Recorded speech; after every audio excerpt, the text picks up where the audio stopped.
Morning, welcome to my channel lovely Rikta. আর আমি লিখতে চলেছি তোমাদের সাথে আমাদের একটি ব্লগ নিয়ে। আজকে হলো সানডে, সবাইকে জানাচ্ছি হ্যাপি সানডে। যখনই ভিডিওটা শুরু করতে চাই তখনই পাশ থেকে প্যাঁ প্যাঁ করে ওঠে, এরকম কিন্তু চুপচাপ ছিল। তো যাই হোক, ইন্ডোটা তো দিয়ে ভিডিওটা তো শুরু করি, তারপর নয় সবাইকে সামনে নেওয়া হবে। তো আমি একটু আগে ঘুম থেকে উঠলাম, আমি উঠেছি আর সাথে এই যে সবকটাকে নিয়ে উঠেছি, এটা এখানে ওটা ওখানে। বড়টাকে 9টার সময় পড়াতে আসবে, তাই জন্য তাড়াতাড়ি উঠে পড়া হয়েছে। আর ছোটোটা তো উঠে পড়েই আছে ভীষণ তাড়াতাড়ি, ওকে নিয়ে শুয়েছিলাম। আর কালকে রাত্রিবেলা মানে পায়ের মধ্যে লেগেছিল প্রচণ্ড পরিমাণে, তার জন্য কী লেগেছে কী বুঝতে জানি না, প্রচণ্ড ব্যথা, পা পাততে পারছি না। তো তোমরা সবাই কেমন আছো? আশা করি সবাই ভালো আছো। আমি তো ভালো নেই পায়ে ব্যথার জন্য, আশা করি তোমরা সবাই ভালো আছো। আজকে সানডে স্পেশাল কিন্তু ব্লগ শুরু করে দিলাম। সারাদিন কী কী করি, কী কী না করতে থাকি, সারাদিন কী কী করি, আবার মানে সন্ধ্যেবেলা তো বাড়ি চলে যাবো। তো সারাদিন সানডে স্পেশাল ব্লগটা তোমার সাথে শেয়ার করবো, আশা করছি সবার ভালো লাগবে। তো সবাই প্লিজ একটু স্কিপ না করে ব্লগটা করবে। সকাল সকাল হাঁটতে হাঁটতে ছুটছি কোথায় বলো তো? যাচ্ছি হলো মামা বাড়ি।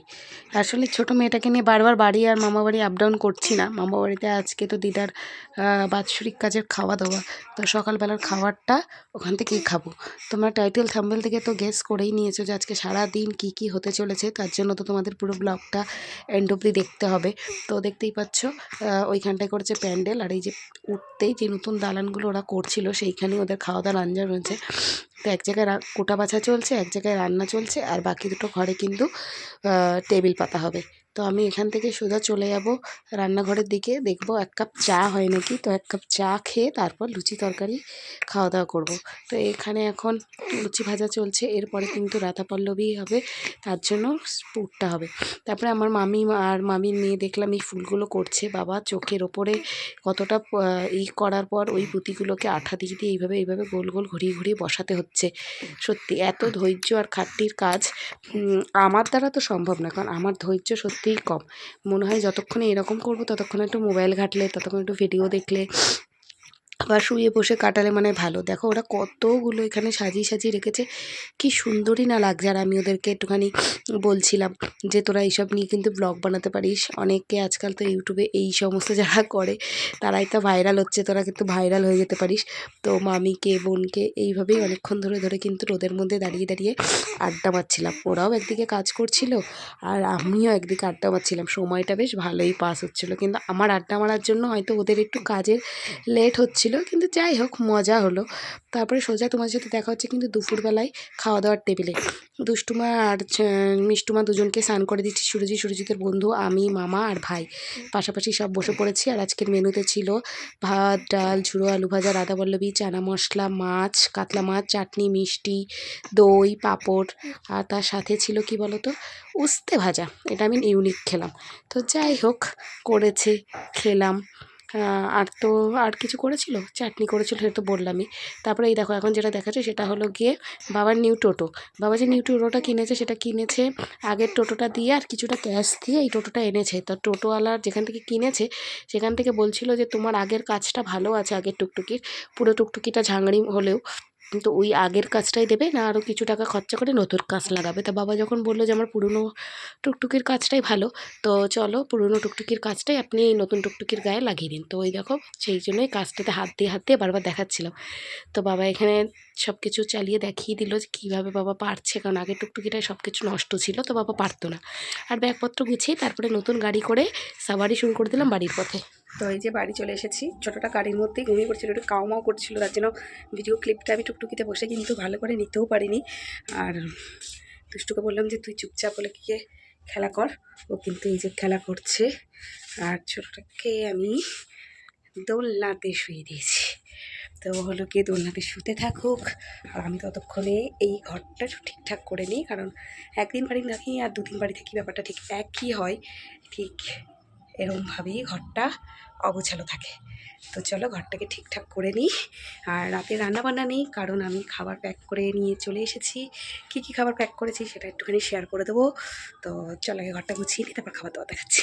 তো এসেই ঘর দর একটু গুছিয়ে নিই, আগে দুধটা ফ্রিজ থেকে বের করে জাল দিয়ে নিয়েছি। আর যে খাবারগুলো এনেছি দেখিয়ে দিয়ে চলো। এখানে দেওয়া হচ্ছে ভাত, আর এটার মধ্যে জানি না কী দিয়েছে, একটু পরে দেখাচ্ছি। এটার মধ্যে রয়েছে চানা মশলা, এটার মধ্যে দেখাই যাচ্ছে দই মিষ্টি, যেগুলো দেখা যাচ্ছে সেগুলো আমি আর ওপেন করছি না। এটার মধ্যে রয়েছে লাল শাক, আর এটার মধ্যে রয়েছে মাছ। একটু লাইটটা জ্বালিয়ে নিই, এই হলো মাছ। এটার মধ্যে রয়েছে রাধা পল্লবী, এটার মধ্যে রয়েছে ঝুরি আলু ভাজা, এটার মধ্যে রয়েছে চাটনি, ফ্রুট চাটনি, আর এইটার মধ্যে মনে হচ্ছে ডাল। ইয়াস, এই রয়েছে, এই হলো ডাল। যেহেতু আমি রাত্রিরে খাবো না, যারা যারা বাড়ির নিজেদের লোক তারা সবাই কিন্তু রাত্রিরে খাওয়া দাওয়া করবে। তো যেহেতু আমি চলে আসবো, তো মামা বললো তাহলে রাত্রিরে খাবারটা তোর আর সুরজিতের আর আমার বড় মেয়ের জন্য যেন আমি নিয়ে যাই। তো সেই জন্যই সমস্ত খাবার দাবার প্যাক করে নিয়ে আমি চলে এসেছি। শুধু পাঁপড়টা, হজমোলাটা আর উস্তে ভাজাটা এইগুলো নিয়ে আসলে কিন্তু পুরো দুপুরের মেনুর সাথে পুরো মিল খেয়ে যেত। তো যেগুলো যেগুলো লাগবে না সেগুলো আমি ফ্রিজে ঢুকিয়ে দেবো, আর যেগুলো খাবো সেগুলো কিন্তু আমাকে রাখতে হবে। তো সমস্ত কোটোগুলো ভালো করে টাইট করে দিই, কারণ এগুলো না কাজ পরে করব। আগে দুষ্টুর হোমওয়ার্ক করাবো, স্কুলের বইয়ের ব্যাগ গুছাবো, আর ছোটোটাকে ঘুম পাড়াবো। দুধটা প্রায় হয়েই এসেছে। তো চলো আবার পরে দেখা হচ্ছে। সমস্ত কাজ কমপ্লিট, বললাম না ছোটো এখন বড়টাকে হোমওয়ার্ক করাতে করাতে ছোটোটাকে ঘুম পাড়াবো। আর কিন্তু এই যে আমার পেছনে এক গাতে জামা কাপড় রয়েছে, সেগুলো ভাঁজ করতে হবে। তো ওই যে আরেকজন টেবিল নিয়ে এসেছে, টেবিলটা ওপরে তোলো, আস্তে করে তোলো। হ্যাঁ, ওই যে ব্যাগ রেখে দিয়েছি, বাড়ির কাজটা করিয়ে দিই। কালকে তো আবার মন্ডে স্কুলের কাজও মিস করিয়ে দিয়ে গেছে। বাড়ির কাজটা আমি করাই, কারণ 4টের থেকে তো আবার পড়া, স্কুল থেকে সে আর সময় পাবে না। আর সকালবেলা ঘুম থেকে উঠেই তো স্কুলে চলে যেতে হয়। তো চলো ডিনারের সময় দেখা হচ্ছে, তখন একবারে আমাদের ডিনার দেখিয়ে রাত্রে তারপরে ভিডিওটা শেষ করবো।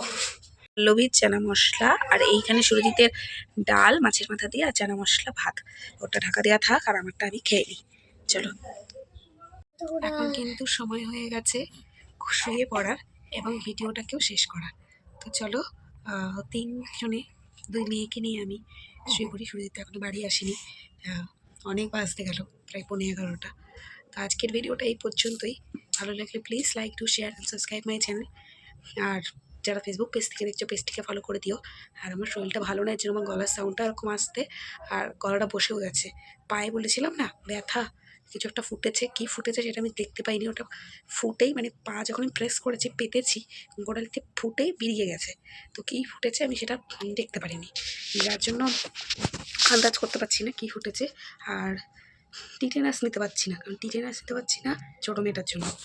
কিন্তু আবার জ্বর এসেছে, গা হাত পা প্রচণ্ড গরম, পা তো পেতে হাঁটতে পারছি না, গলা ব্যথা, নাক বন্ধ হয়ে এসেছে, ঠান্ডা লাগছে, শরীরটা খারাপ করছে। এবার আমার শরীর খারাপ মানে ছোটোটারও শরীরটা খারাপ হওয়া, কী করবো বুঝতে পারছি না।